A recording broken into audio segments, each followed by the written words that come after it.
Hey guys, I'm back with my 2015 favourites video because it just seems fitting that it's the end of the year, so I just sort of do a summary of everything that I've loved the most over my whole year. 2015 has been like a hectic year and my channel's been a bit of a mess in all honesty because I kept trying to change things. I just wasn't sure what I wanted to go, like which direction to go in. I think the new year I am ready to just buckle down with YouTube, and then I've also got my last year of college, so everything is going to be sorted out and I hope to produce some really good quality content for you guys on this channel, so keep an eye out for that. But yeah, I'm just gonna go ahead with the favourites that I've been loving this past year and I hope you enjoy. So I actually found this really hard to narrow down things because this year was my year of trying new things, and also I have most likely forgotten some of my initial favourites because I've like run out of them, and I'm one of those people that if I run out of something, unless I really need it every day, I don't repurchase it. I tend to try something new when I run out of a product, so this is just sort of what I can think of off the top of my head. Yes,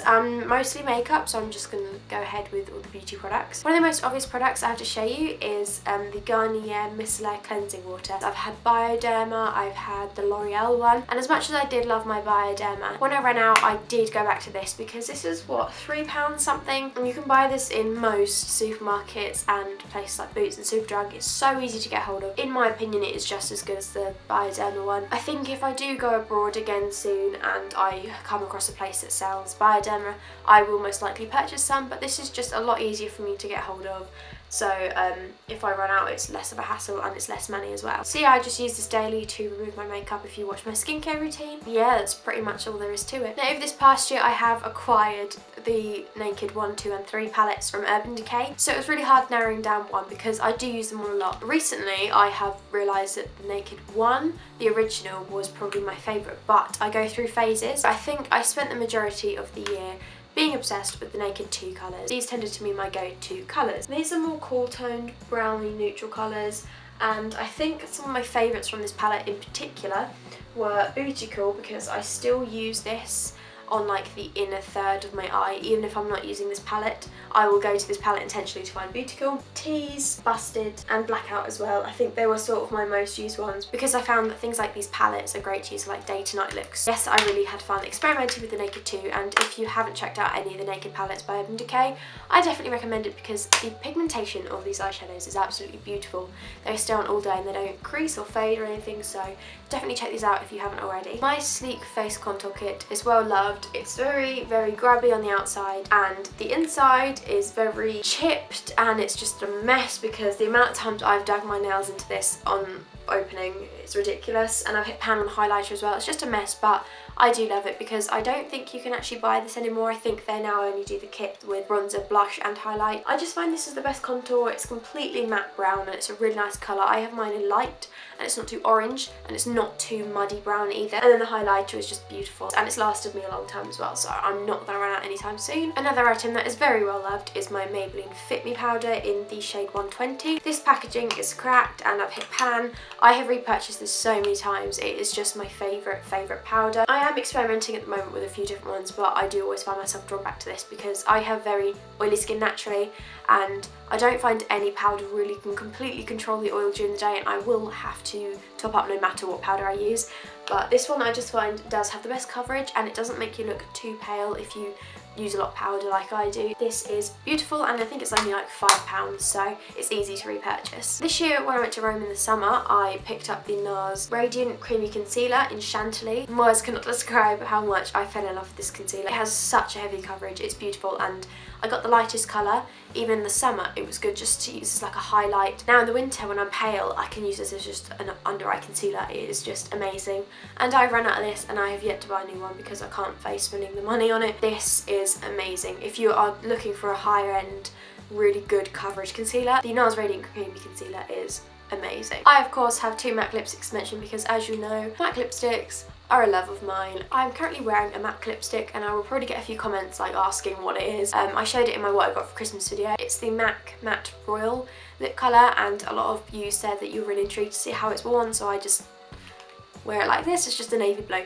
Anyway, got that for Christmas. Check it out in my Christmas haul if you want to see that. So one I picked up in 2014 and I found myself wearing it more this year rather than then, and the other one I picked up in summer and obviously just worn it a lot since then. The one I picked up last year is in the shade Diva, and it's a matte finish. I'm a huge fan of the matte formulas, and this is just a really nice deep red colour, and it's a very autumnal winter colour, but I just found myself wearing it throughout the year anyway. And then I also have another matte one, and this is of course in Velvet Teddy, and as much as it pains me to be such a cliche teenage girl in love with the Velvet Teddy lipstick, I'm gonna be honest, I didn't buy this because it was the Kylie Jenner colour or whatever. I didn't go hunting for this. I just found it in duty free when I was on holiday, and I was actually just drawn to the colour more. And I'm a huge fan of this because I sometimes like to go for like bright out there colours like this, and then other times I would prefer to just go for a more natural colour, and this is a really nice one. It's a sort of browny nude. It doesn't look too overdone, so it's natural, but it also does look like you're wearing something if you want to still have something visible. This past year I've definitely gotten more into fake nails. In most of my videos you'll probably see me wearing fake nails. I don't have the money honestly to get them done like with gels every other week or whatever, so I've sort of taught myself just to do them myself. Not gels, but I like to just buy packs of like uncoloured nails, and you just stick them on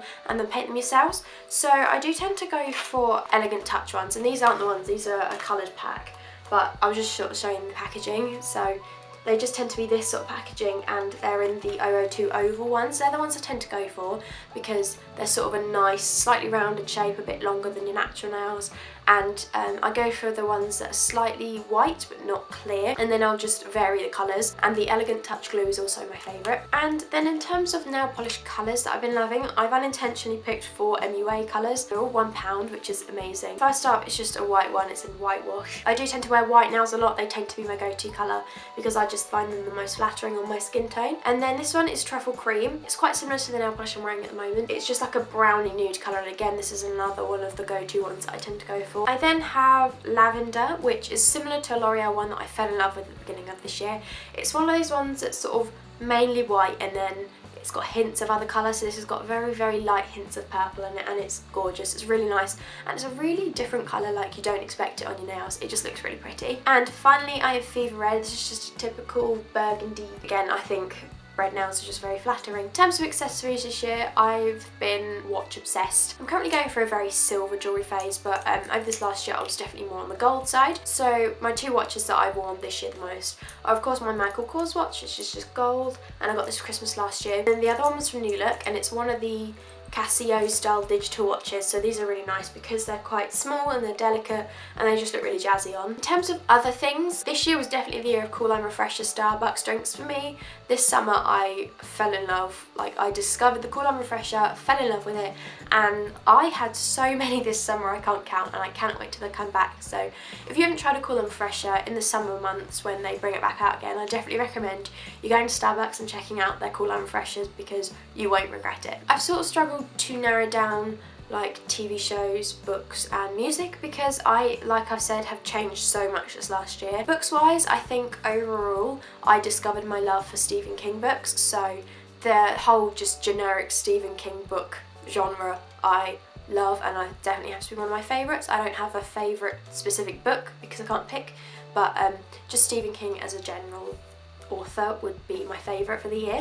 In terms of TV shows, I've watched a lot because I'm a Netflix girl, so I'm probably gonna have to say like the one thing that comes to mind immediately is Pretty Little Liars, because I cannot wait for the new season. This year I was definitely hooked, like fully hooked on it. That's quite an obvious one. I think one of the main music discoveries for me this year was maybe Paris with a V, P-V-R-I-S. I just sort of discovered them this year and I'm going to see them in April. Yeah, they're definitely probably one of my biggest discoveries this year. And then also things like the Stereophonics, they're a huge band for me. And I also love the new Imagine Dragons album, Smoke and Mirrors. That is a fantastic album, I'm in love with that. And yeah, I can't think of anything else off the top of my head. I'm very unorganised. But yeah, I think they may be my 2015 favourites. It's really hard to narrow it down, but I'm pretty sure I've covered most things. So I hope you enjoyed this video. Let me know maybe some of your guys' 2015 favourites in the comments below, some of the things you've been loving this year. And I hope you've all had a good year, and I hope you have a happy new year. And I will see you in 2016. Thanks for watching. Bye.